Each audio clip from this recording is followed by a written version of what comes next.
Hello everyone, and welcome back to another ant keeping video.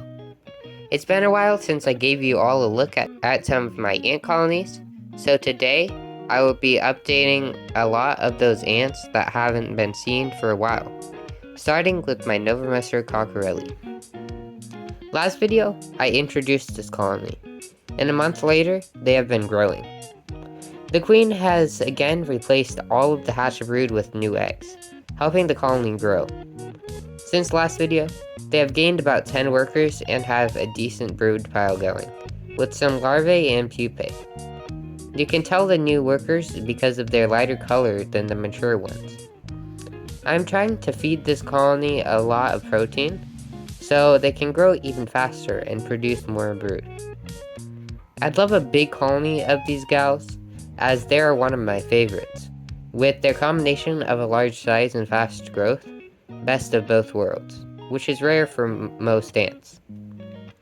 For a more detailed introduction to this species, my last video covers why I love these ants. Next up is a colony who have already reached their max size, but continue to produce lots of brood and replace fallen workers. In this big art world live a colony of Fedi Navigants, which I have been keeping for the last 5 or 6 months now. This species only gets to a max size of around 500 workers, but they still find a way to be very prevalent in my neighborhood. I collected this colony a while back at maybe 100 workers, and they've grown well since. They've probably grown the fastest out of every colony that I've kept, and I think a major factor in this is that me leaving them undisturbed for most of the time. Sometimes I will take a peek in their test tube.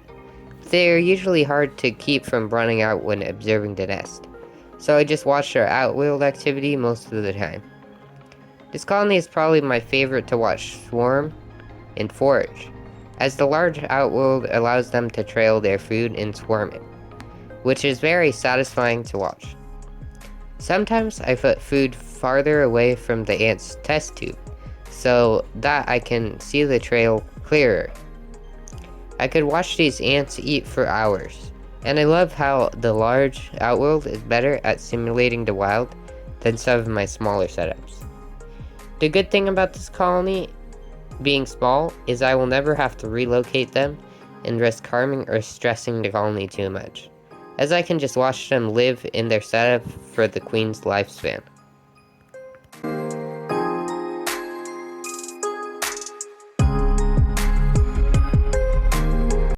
I caught over 150 harvester ant queens this spring, and I made a YouTube short about it. Specifically, these queens were of the species Pogonomyrmex californicus, and they were the only queens I was able to catch this season. Unfortunately, keeping them didn't really go as planned, and a lot of them died to an unknown reason. I think it was most likely because I thought I didn't need to worry about heating them, because the ambient temperature in my room should have been enough, but maybe I should have still put a heating cable around the test tubes. I sold a lot of them as well, and I decided to keep 2 colonies who were doing the best. These colonies both had multiple queens, one with 2 queens and one with 3. The 2 queen colony died, but the 3 queen is still going strong. They haven't really grown much though, and my struggles with this species over the years have continued. I am hoping I can still grow this 3 queen colony to a decent size, and the plan is to move them in my reformed terrarium once I get it set up. The old terrarium was going good for a while, but the Aphenogaster colony I had in there eventually died out, and I decided to empty it. My goal is now to put sand in it instead, because I think it would be much cooler to add desert ants in it like Pogonomyrmex. The colony has only about 5 to 10 workers, and I am still hoping I can get them big enough to move to the terrarium, which should only be about 50 workers. A Myrmecystis mexicanus colony is one featured in my desert ant video a while back. These were gifted to me by 100 LOLs about 4 months back, and they have grown a decent amount.